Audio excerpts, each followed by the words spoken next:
जाएगी।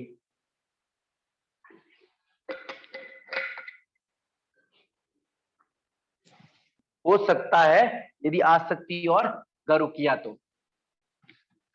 तत्पश्चात महर्षि आगे वर्णन कर रहे हैं। क्या वर्णन कर रहे हैं? सनत कर्मयो संयमात विवेक ज्ञानम।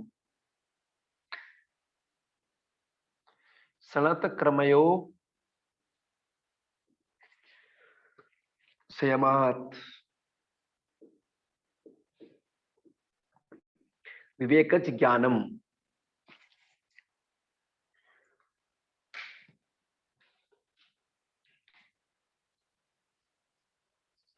सन और क्रम, क्रम हम दोनों साथ अवस्था परिणाम में पढ़ रहे थे। तो प्रति क्षण और प्रतिक्रम जो चल रहा था प्रोसेस, उसमें संयम करने पर क्या विवेक ज्ञान उत्पन्न होता है। विवेक से उत्पन्न विवेक जैसा ज्ञान उत्पन्न होता है।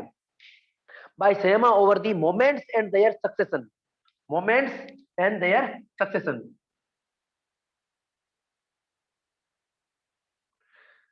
सीक्वेंस कर दो, सक्सेशन कर दो।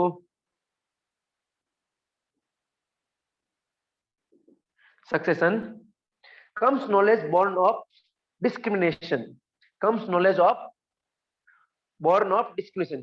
विवेक ज्ञान से उत्पन्न, विवेक ज्ञान से उत्पन्न ज्ञान प्राप्त हो जाता है, ज्ञान प्राप्त हो जाता है। तो क्षण और उसके क्रम में संयम करने पर, क्षण और उसके क्रम में संयम करने पर विवेकज कहा है यहाँ, ठीक है। तो विवेक ज्ञान से उत्पन्न, विवेक ज्ञान से उत्पन्न ज्ञान प्राप्त हो जाता है।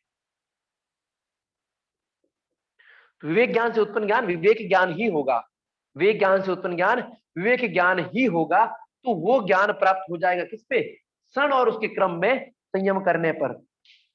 By samyama over the moments and their succession, ठीक है, क्षण और उसके क्रम में। तो हम पढ़े थे लक्षण, क्षण किसमें आता है? लक्षण, वर्तमान से, वर्तमान का अतीत होना, और जो भविष्य था, भविष्य का वर्तमान में आना। किसमें आना? वर्तमान में। तो ये जो प्रतिक्षण चल रहा है, इस प्रतिक्षण में जो सीक्वेंस बदल रहा था, तो हम तो मिट्टी से घड़ा बना रहे थे, सोने से जेवरात बना रहे थे, अर्थात कंगन बना रहे थे। इसी प्रकार चित्त में जो परिवर्तन हो रहा है कंटिन्यू, उस क्षण और क्रम में संयम करने पर, इसमें संयम करने पर विवेक ज्ञान से उत्पन्न ज्ञान प्राप्त होता है, विवेक ज्ञान से प्राप्त उत्पन्न ज्ञान प्राप्त होता है।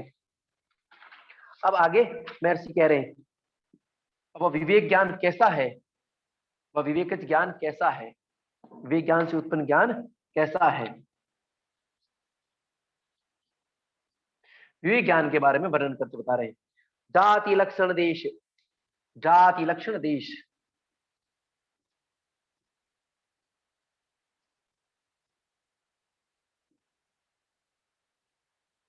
जाति लक्षण देश, अन्यता अन्वच्छेदात, अन्यता अन्वच्छेदात,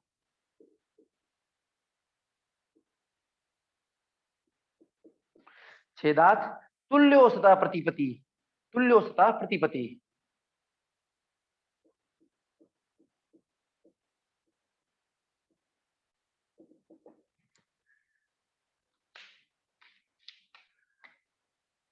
यहां जाति अर्थात वो किस स्पीसीज का है, किसका है? जैसे मनुष्य है, जैसे पशु में भैंस इत्यादि है, गाय है, चिड़िया है, ठीक है। फलों में कोई भी फल ले लो, अनाज के 2 दाने ले लो, अनाज इत्यादि, ये जाति। लक्षण अर्थात यहाँ लक्षण काल वाला नहीं है, काल परिवर्तन वाला नहीं है, नहीं, हाँ, यहाँ लक्षण काल ही है। और देश यानी उनका स्थान, स्थिति, स्थान स्थिति। तो यहाँ काल, तो महर्षि बोल रहे हैं जाति लक्षण देश, जाति लक्षण देश। दूसरा लक्षण का अर्थ है काल के, उसका साइन या उनकी प्रॉपर्टी ले सकते हैं, लेकिन मूलतः काल। अन्यथा अन्वच्छेदात, उनमें कोई भी प्रकार की भिन्नता नहीं हो, ये तीनों वैसे भिन्न भिन्न है, लेकिन एक जैसे, ये तीनों से एक जैसे जो हो और तुल्य एक समान दिखे, उनका ज्ञान जिनसे होता है वह विवेक ज्ञान है, वह विवेक ज्ञान है। तो दो जुड़वा भाई एक जैसे, दो जुड़वा भाई एक जैसे, उसमें से बड़ा कौन छोटा कौन, पहले कौन आया कौन, उसका ज्ञान जो होगा वो विवेक ज्ञान के द्वारा ही होगा।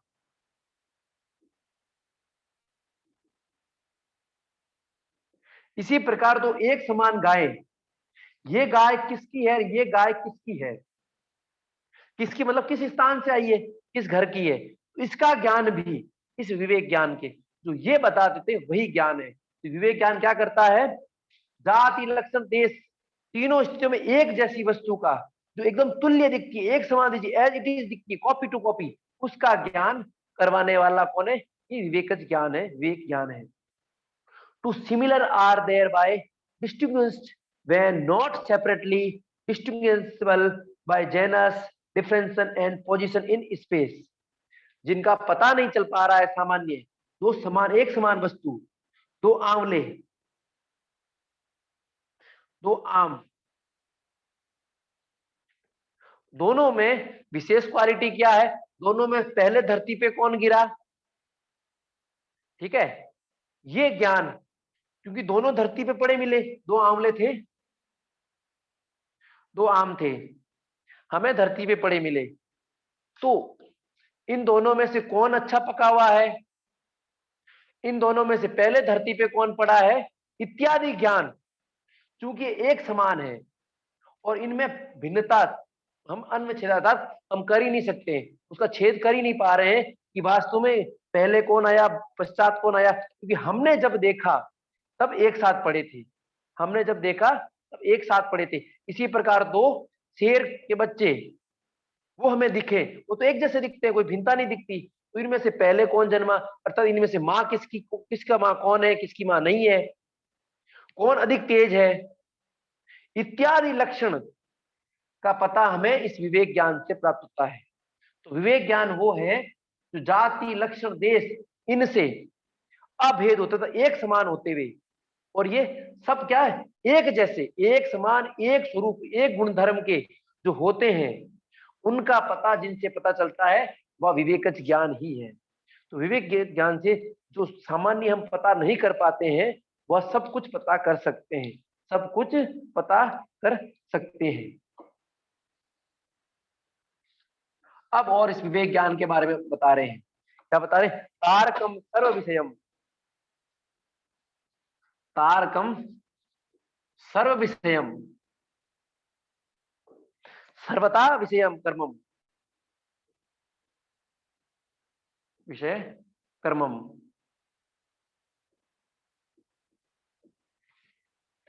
चेति विवेकज ज्ञानम, च इति विवेकज ज्ञानम।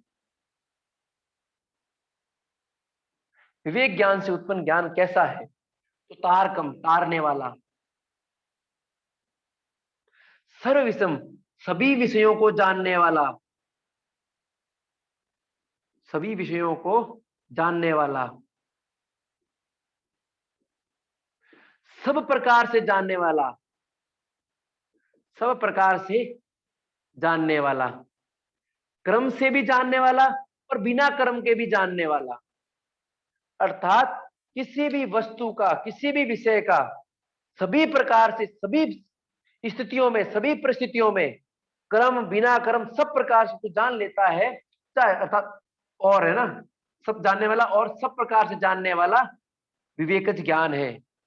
वह ज्ञान कौन सा, विवेक ज्ञान से उत्पन्न ज्ञान है जो तार देता, तारकम, क्योंकि प्रातिभ के लिए भी तारक कहा है, प्रातिभ ज्ञान विवेक ज्ञान से पहले का ज्ञान है, और ये विवेक ज्ञान प्रातिभ भी तार देता तो ये तो और तार देता है। तो विवेक ज्ञान की महत्ता का वर्णन करते हुए महर्षि बोलते हैं, तारकम सर्व विषयम सर्वता विषय क्रमम चाइति विवेकज ज्ञानम चेति विवेकज ज्ञानम, and it is the intuitional has, it is the intuitional, तारकम intuitional, has everything for its, everything for its sphere of operation, has everything for its sphere of operation, has all condition for its has all condition for its sphere of operation, has no succession, बिना क्रम के, no sequence, no succession. This is the entire discriminative knowledge, this is the entire discriminative knowledge. ये सब, ये क्या है, पूरा विवेक ज्ञान है, जो एक तो इंट्यूशनल है, तारने वाला है, इंट्यूशनल है, सब कुछ यथार्थ बताने वाला है, पार करा देने वाला है, कुछ भी शेष नहीं बताने, फिर सभी विषयों को जानने वाला है, सब कुछ जानने वाला है, जो कुछ भी उसके परिदृश्य में है सब का सब, और सब प्रकार से, सब प्रकार से, सब परिस्थिति से, और क्रम से भी, बिना क्रम से, उसको नीड नहीं है, क्योंकि क्षण और क्रम में संयम करने पर विवेक ज्ञान उत्पन्न हो रहा था। विवेक ज्ञान जब उत्पन्न हो गया, फिर अब क्षण और क्रम की आवश्यकता भी नहीं है। इस प्रकार ये विवेक ज्ञान है, इस प्रकार ये क्या, एंटायर डिस्क्रिमिनेटिव नॉलेज है। तत्पश्चात महर्षि बोलते हैं सत्व पुरुषयो शुद्धि साम्य केवल्यम, एक और केवल्य की परिभाषा, और इसके साथ अपना विभूति पाद पूर्ण, सत्व पुरुषयो शुद्धि साम्य केवल्यम, सत्व पुरुषयो शुद्धि साम्य केवल्यम, पुनः केवल्य प्राप्त हो रहा है। सत्व और पुरुष की अन्यता का ज्ञान हो रहा है, उसमें वैराग्य हो गया तो केवल्य है। और दूसरा बोलते हैं इस चित्त में और इस पुरुष, इन दोनों की समान भाव से शुद्धि हो जाए। शुद्धि कैसी, समान रूप से एक साथ शुद्धि हो जाए, एक साथ शुद्धि हो जाए, वह भी केवल्य है। तो अविद्या का नाश, विवेक ज्ञान, तो इस प्रकार ही विवेक ज्ञान से सब ज्ञान प्राप्त हो गया, तो सत्व पुरुष इन दोनों की समान रूप से शुद्धि हो गई, और ये शुद्धि ही केवल्य कहलाती है, ये शुद्धि ही केवल्य कहलाती है। When the purity of the objective essence and that of the पुरुष become equal, and that of the पुरुष become equal, it is absolute independence, it is absolute independence।